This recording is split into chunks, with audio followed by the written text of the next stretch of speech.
Have you ever heard the phrase, time is money? What if there was a world where the only possible currency was time? No cash, no cryptocurrency, but time. Hey guys, this is Afraid, and you are watching In Time. Let's get into it. In the year 2169, people are genetically programmed to age only to the age of 25. Each person is born with a stop timer on their arm. After the age of 25, a countdown begins, lasting only one more year, at the end of which the individual will die instantly. This limit can be extended with further time, allowing one to live on without physically aging. Time, therefore, has come to be the currency with which people are paid for their work and the means of payment for necessities and luxuries. In fact, through a particular technology, it is possible to store it in special devices, transferred from person to person, and so on. Therefore, the result is an unbalanced society where the rich can live forever, while others try to negotiate their survival day by day. The first face you see in the image is that of Will Salas.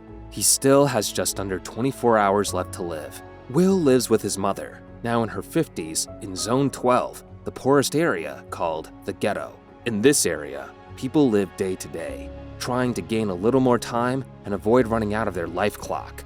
Will works in a factory that produces the devices in which time is stored. Today, his mother, Rachel Salas, turns 50, and Will bought her a bottle of champagne to celebrate. The mother dreams of being a grandmother, but Will tells her he doesn't have time for girls, meaning that he can't afford to spend his money on girls, since in this world, the main currency is time itself. Rachel has 3 days left to live, and between various household expenses and more, she gives 30 minutes to Will to get lunch. They will have to meet in a day, because Rachel has found a job in a distant neighborhood. On Will's way to work, an orphaned little girl asks him for 5 minutes. Meanwhile, inflation is rising, wages are falling, and the cost of living is rising, with more and more people losing their lives once their time is up. In fact, the coffee that before cost 3 minutes passes to cost 4 minutes. The quality of life is very low.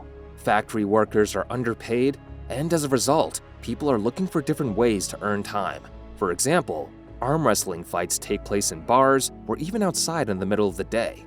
The loser dies. One evening, upon entering a bar in Zone 12, Will meets a man, Henry Hamilton, intent on buying drinks for everyone in an effort to succeed in spending all of his time, which marks more than 116 years. Of course, all this time attracts unwanted visitors. Suddenly, the Minutemen, criminals who steal time from the inhabitants of Zone 12, burst into the bar. Everyone escapes, except Will, who decides to help Hamilton. Fortis, the leader of the criminal gang, proposes an arm wrestling match to take all the time Hamilton had. Hamilton goes to give himself a rinse in the bathroom, while one of the gang checks on him. Suddenly, Will shuts him down by pushing the door in his face and runs off with Hamilton. After losing the pursuers, the two hide in a building. Hamilton explains to Will why he has decided to stop living. He has already lived 105 years and does not want to continue living this way anymore as a privileged person. In fact, Hamilton explains to him that there are people who control everything,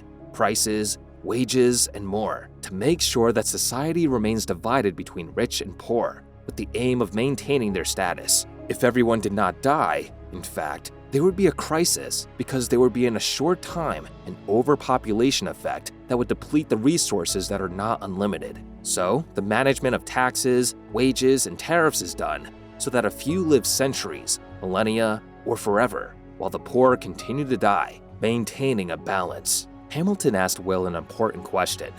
What would you do if you had lots of time?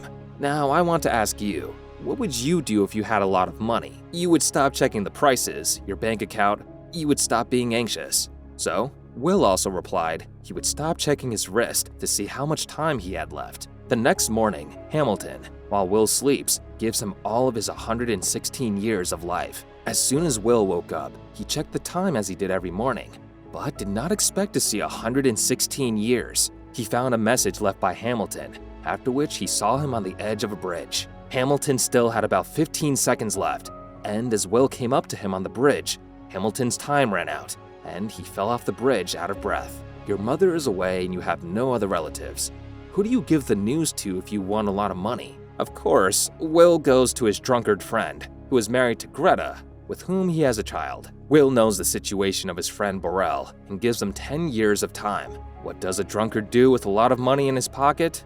He certainly doesn't invest it in stocks. So Burrell goes and gets drunk to death. The next evening, Will has to meet his mother. Rachel only had an hour and a half, but the bus that cost an hour the day before now costs 2. Having no choice, bold spirit awakens in Rachel, and she sets off to run before the time runs out. Will was waiting for her with a bouquet of flowers at the station, but he notices that his mother was not inside the bus and realizes that she had very little time. The two then catch a glimpse of each other in the distance, but Rachel only had a few seconds left. Just as they are reaching each other, Rachel's time runs out, and she dies in Will's arms. Saddened, Will decides to use the wealth he has gained to go to New Greenwich in the wealthiest Zone 4. Meanwhile, timekeeper Raymond Leon sets out to track down Hamilton's years, which have gone missing since his death. Upon entering Greenwich, the driver asks Will what he plans to do in the wealthiest area of the state. Question to which Will replies that he just wants to take everything they have. Immediately upon entering the city, Will is struck by the things that surround him in this city. He used to live in the ghetto. Here, however, there were luxurious cars, people in fancy clothes, and modern facilities. Meanwhile, timekeeper Raymond Leon tracks down Hamilton's time that was in Will's possession. The next day, Will, after waking up in the hotel's luxury room, goes for breakfast, where he is observed by the daughter of a very rich businessman. The maid notices that Will is not from this area, noticing him doing everything much faster than the others. In the evening, he goes to play in a casino where he meets the rich Mr. Wise and his daughter Sylvia. Will is very good at playing poker. In fact, he was the best in the ghetto. The game was tense. Wise had 3 of a kind, and in the end bet 200 years, after which Will went all in. He had 30 seconds left, and Wise pulled out the combination, but he wasn't expecting the straight that Will had. With 1 game of poker, Will manages to win over 1,000 years. With more than 1,000 years on his wrist, the next day, Will buys himself a gray 1969 Jaguar. Being invited to Mr. Wise's mansion, Will gets to know Sylvia better. As the two dance, Sylvia suspects that Will is not from these areas. In fact, Will doesn't feel comfortable in this luxurious mansion and grabs Sylvia and takes her to the night beach. The two started swimming under the moonlight. You see, Sylvia was living a pretty boring life. Will, on the other hand, helped her release the endorphin and feel alive again. After, Will returned to the mansion for another game of poker with Mr. Wise. The timekeeper and the other agents stop the party, locking Will in a room for questioning. Will tells the timekeeper that Hamilton gave him all the time, but of course, they don't believe him.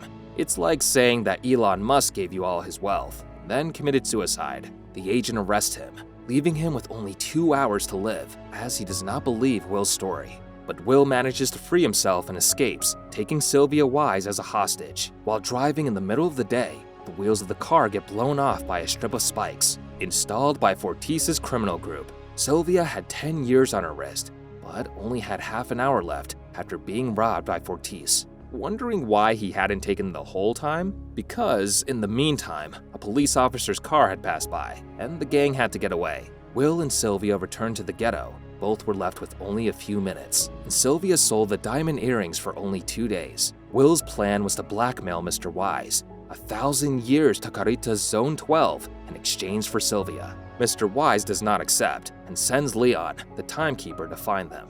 When Sylvia discovers that her father was unwilling to pay, she helps Will, with whom she is now in love. She escapes and joins him in an attempt to overthrow the system. While Sylvia was talking to her father on the phone, the timekeeper had arrived in the ghetto and was about to shoot Will. But he is rescued by Sylvia, who fires a shot at the timekeeper. Agents usually don't have a lot of time when they're on duty, so as to not attract thieves. Unexpectedly, Will gives the timekeeper a couple of hours. After that, Sylvia and Will, exactly as Robin Hood did, began stealing from the rich to give to the poor. The two begin to rob the Wise family's time banks, giving time away to the poor. Soon, the system begins to become unbalanced and responds by raising prices and bringing back the balance. One night, while Will and Sylvia are hiding out in a motel, they are again tracked down by the timekeeper. They start running and get on a bus, paying over 10 years for a ride. Fortis learns of the new Robin Hood in the ghetto and begins zeroing everyone's time until the whereabouts of Will and Sylvia are revealed. In the meantime, Will and Sylvia were resting in a hotel, having booked all the rooms. Not too much time passes, and Fortis, along with the gang, break down the door and find the two lovers. Fortis proposes an arm wrestling match to Will. Will uses the strategy of his father, who had died many years ago during a confrontation. Will lets Fortis take most of his time, leaving himself only a few seconds. The moment Fortis got distracted, Will went on the offensive directly, sucking up all of Fortis's time. When Fortis had a few seconds left, Will killed the other gang members, knocking them down with 3 shots. In the end, he completely zeroed out Fortis and escaped with Sylvia. To subvert things, the two pretend to surrender to Mr. Wise, only to take him hostage and steal 1,000,000 years from him. Sylvia showed up with a gun at her father's office. The numerous bodyguards had Sylvia at gunpoint, but one was extra. Will had infiltrated among them and threatened to kill Mr. Wise. The two take Mr. Wise to his personal office to have the safe opened. The code of the safe was Darwin's date of birth, as Mr. Wise was totally faithful to his theories. The strongest will win. Inside the safe was a device that contained 1,000,000 years old. Pursued by the agents, the two arrive in the ghetto to distribute time. After that, they have to flee again, pursued by the timekeeper. When the agent finally manages to catch the two fugitives, he realizes too late that in the heat of the chase, he had forgotten to take more hours of life, thus running out of time. Sylvia and Will's time is running out too, but they manage to reach the agent's car in time and therefore stay alive by taking his time. The 1,000,000 years distributed triggers an exodus from Zone 12 to New Greenwich, subverting any established order and sending the system into chaos, just as Will wanted it to happen. Shortly thereafter, Will and Sylvia plan an even bigger bank robbery. Hope you enjoyed this video. If you did, then discover a world where one day a year, crimes are allowed.